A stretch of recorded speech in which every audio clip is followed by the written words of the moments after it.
Huh? Looks like we're a few people short today. Morning, friends. Singcho said he wants to take some time and focus on writing poems, so he'll join us later. Noelle has other duties today, so she asked me to tell everyone not to wait up for her. Oh, okay. Well, never mind. What about Callie Roy, though? She said she'd be here. I got here really early, but I haven't seen her yet.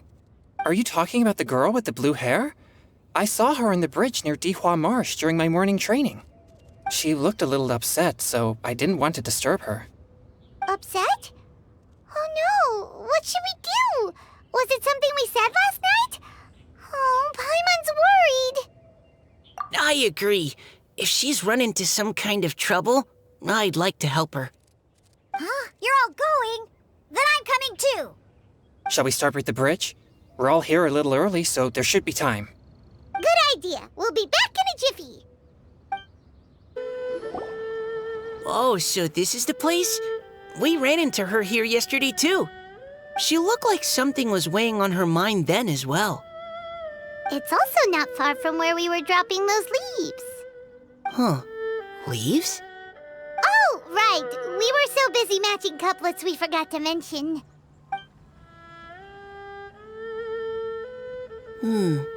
Interesting.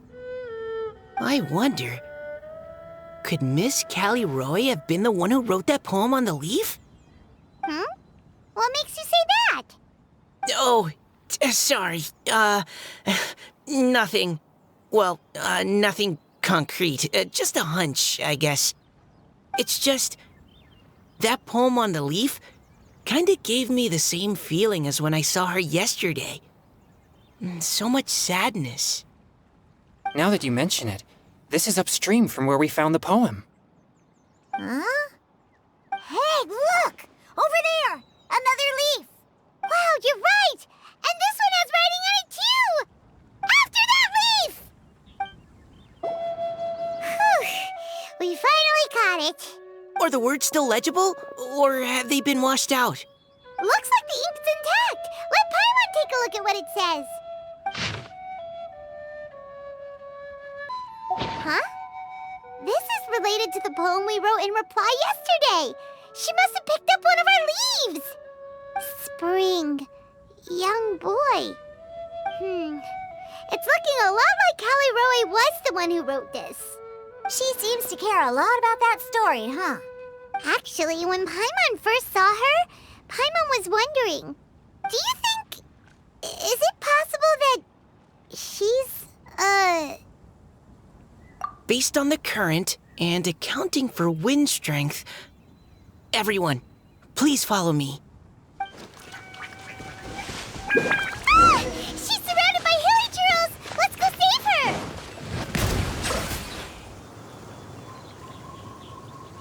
Whew. Callie Roy, are you okay?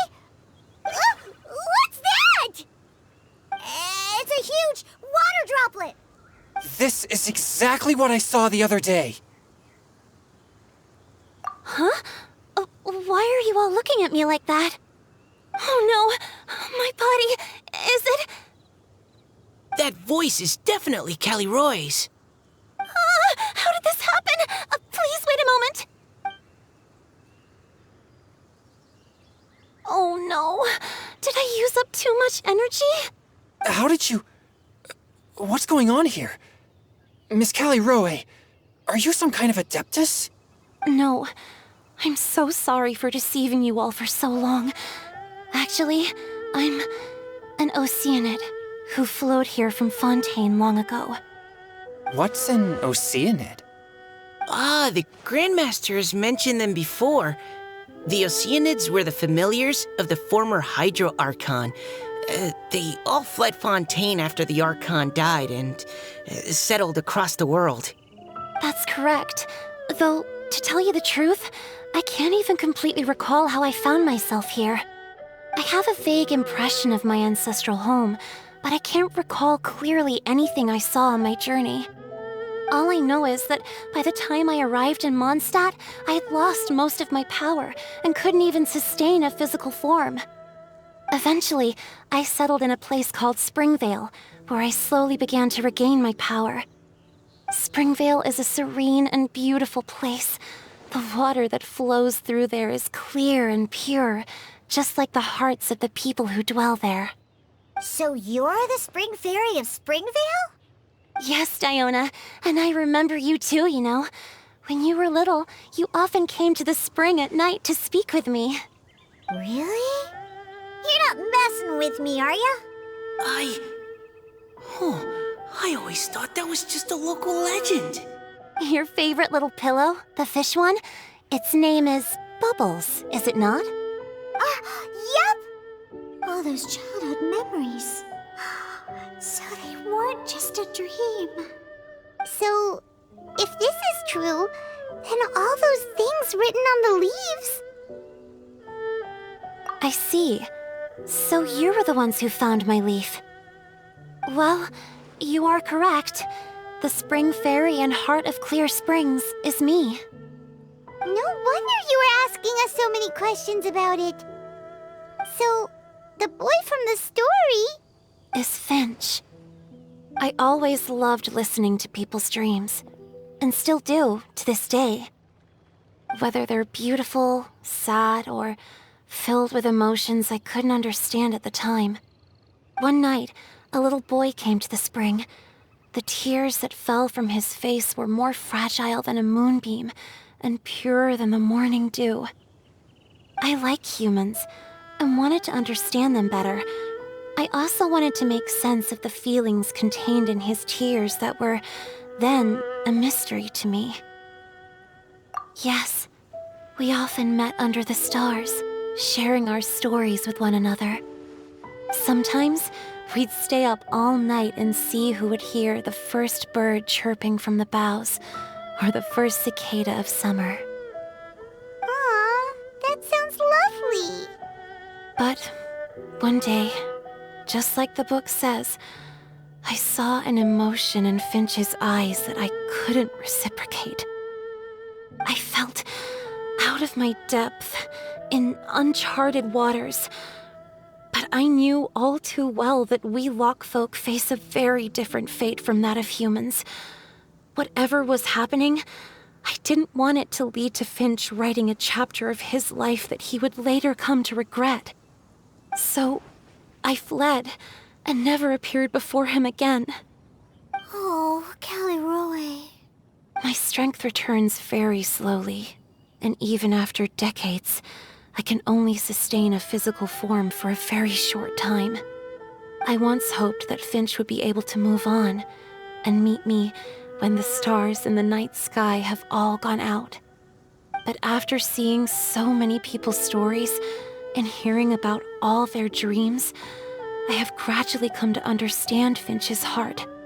This feeling of wanting to respond to his feelings is surging relentlessly in my chest, and I can no longer restrain it. But I'm also scared. Scared that if I go and see him now, I'll bring nothing but disappointment, and even more pain when it comes time to part. Oh. It really is a difficult choice.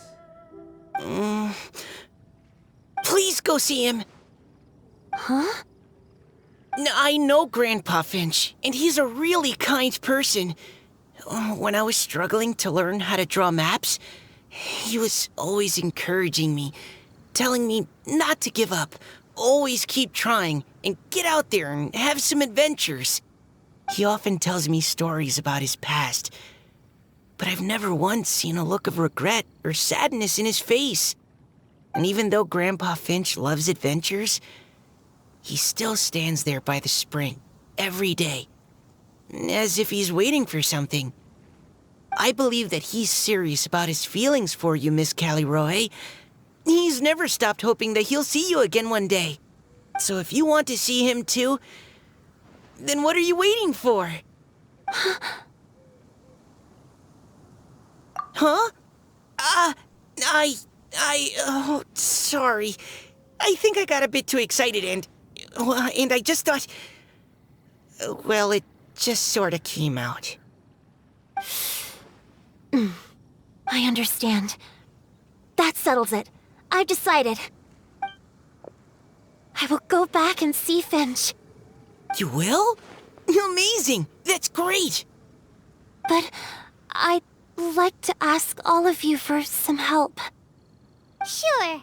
Just say the word. We'll help you any way we can. Would you come to Springvale with me and help to bring Finch to my side?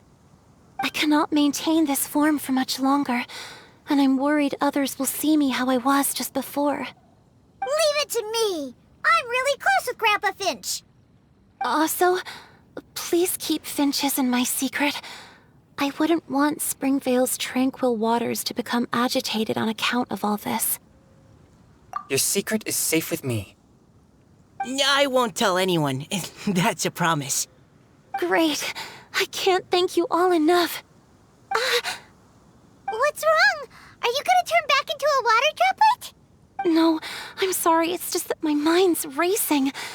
As much as I want to talk to him again, I'm still worried that I won't have the words when the time comes. A poem?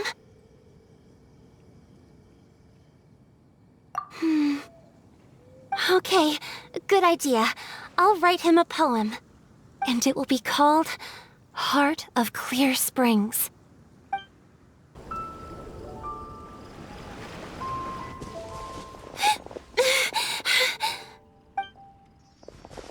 Are you okay? It's nothing. I'm just scared that I won't be able to maintain this form much longer. Okay, don't panic. Wait here, Caliroe. I'll go fetch Grandpa Finch. Take it slow, Diona. Finch isn't a young man anymore. He's not as steady on his feet. I can still hold on a bit longer. Okay, stay strong. You can do it. Grandpa Finch! Is that Diona? You're back early today. Today's your special day, Grandpa Finch. Can you come with me? Oh? Well, where are we going? Over there, to the waterfall. Did you catch a nice little fishy? Just come with me already. This is extremely important. But I promised your father that I'd go to the... Grandpa Finch! All right, all right. No need to get worked up. I'm right behind you. That's more like it. Now come on, I'll help you. Draft's daughter is just like him when she's on a mission.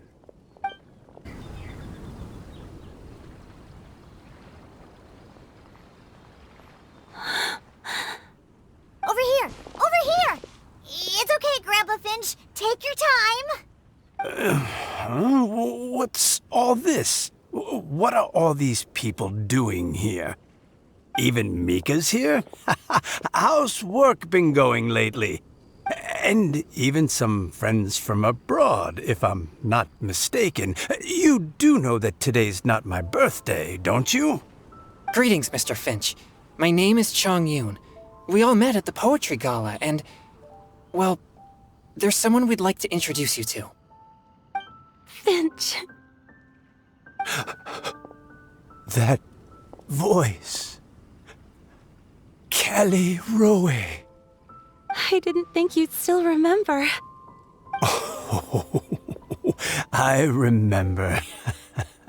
I remember all right. How could I ever forget? Although your appearance is different than I recall. Back then, you looked like you'd stepped right out of a fairy tale. But I'm one to talk. Of course a fairy from a fairy tale can change forms. But in your eyes, I'm probably the one who's changed beyond all recognition. Oh, even after all these years, you still know just what to say to make me laugh. I thought you were only able to appear in the dead of night. There have been times when I've wondered whether it really was all a dream. I'm sorry I kept you waiting for so long, Finch. Oh, it can't have been that long. It's been but the blink of an eye, really. Finch, would you like to hear a poem I wrote for you? A poem? You write poetry now? Well, of course. I'd be delighted to listen. I'll hang on every word that leaves your lips. In that case, let me read you a story about the Spring Fairy.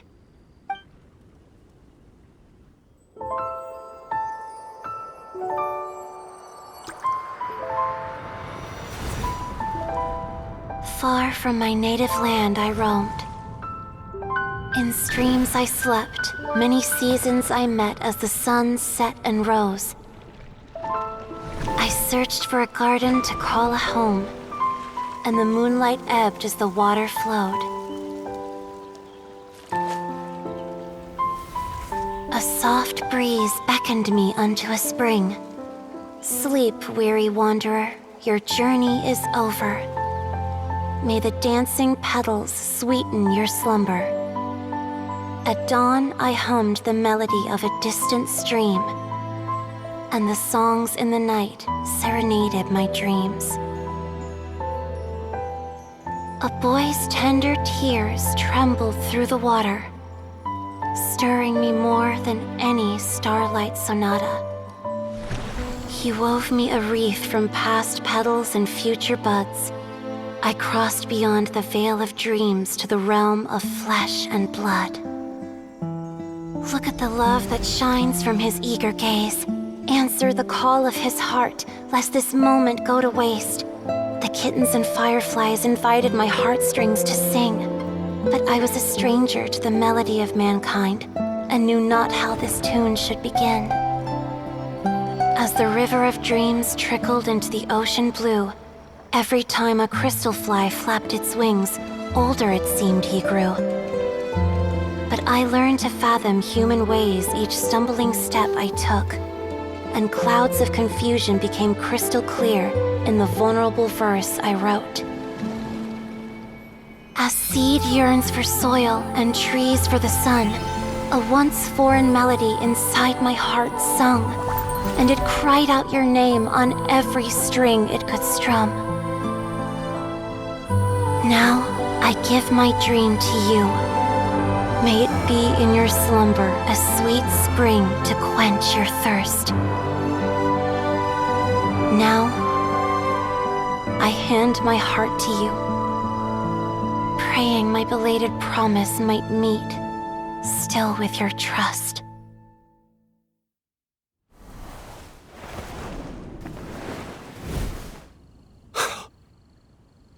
Yes.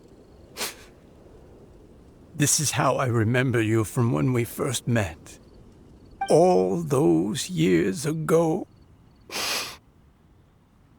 Finch, It's okay. I understand. Your poem, it explains everything. Thank you, Finch. Please, take this.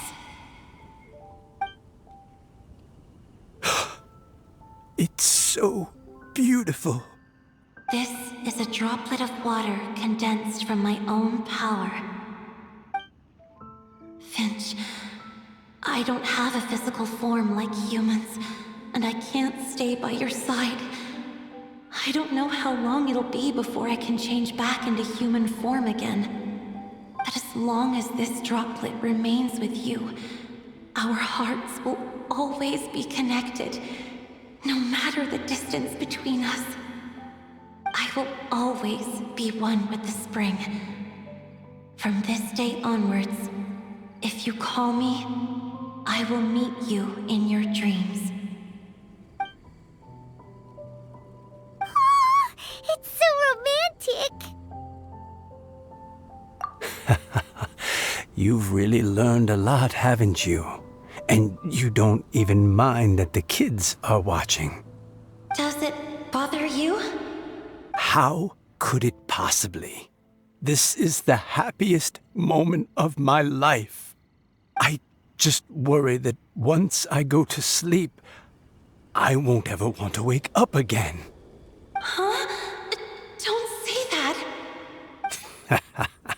I'm only joking.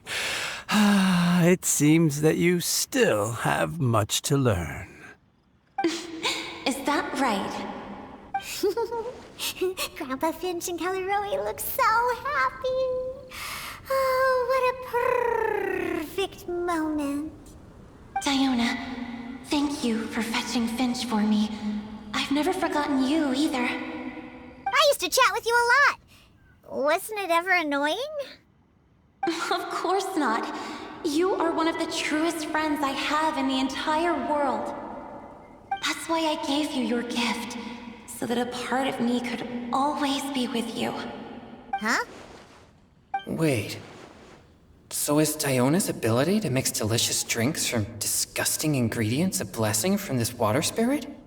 And if so, is it also possible that my pure yang spirit is a gift from some being? My physical form is about to disappear. Finch, Yes? I've never regretted meeting you or deciding to talk to you that night. Not once. All these long years. Not for a single moment. It probably goes without saying, but neither have I. Although it was different from in the stories. That fateful night, I never gave you that kiss. This gift that represents my promise and my love. I give it to you now. Huh?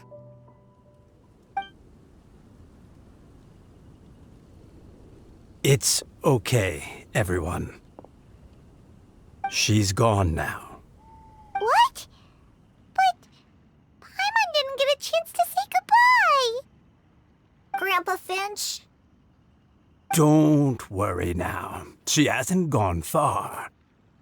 Just like she said, she'll always be one with the spring, by our side and in our dreams. Oh? Hey, you're all back! And it looks like you're in much better spirits than before. Hu Tao's a step ahead. She's already talking about printing a poetry anthology. She said she can't wait for everyone's final words because I'm itching to pull the trigger. By which I assume she meant she eagerly anticipates receiving everyone's freestyle poetry submissions to help her close the deal. Where have you all been?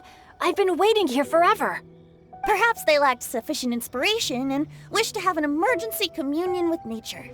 And with any luck, I'll bet they heard some fine poetry along the way. Tone deaf, Bard! Does this mean that right from the start you... right from the start, you said you would treat us to a nice meal! Huh? Did I? Very well. Since the Traveler agrees, then it looks like I can't escape this time. Diona, dear Diona, could I trouble you to fix us a couple of your delicious beverages? You wish. All right. Well, normally I'd never agree, but since I happen to be in a good mood today... Huh? So, just what have you guys been up to all this time? Why does it feel like there are some unspoken words hanging in the air here that everyone is privy to but myself? Really? Must be the breeze. You're reading way too much into it. Yeah, that's right. We're just, taking a walk. Inspiration walk, since it worked so well last time. So even Mika's in on it? Chongyun, how about you tell me what happened on the sly? I've just remembered that I heard about a haunted house recently that you'll definitely want to check out. I'm willing to bet that even your pure yang spirit won't be able to scare off these demons. I appreciate the gesture, but no thanks. Not this time. And I'm starting to think that maybe this pure yang spirit isn't such a bad thing after all. Huh? What the? What's gotten into you? Okay, that confirms it. I call shenanigans. Something big definitely went down here.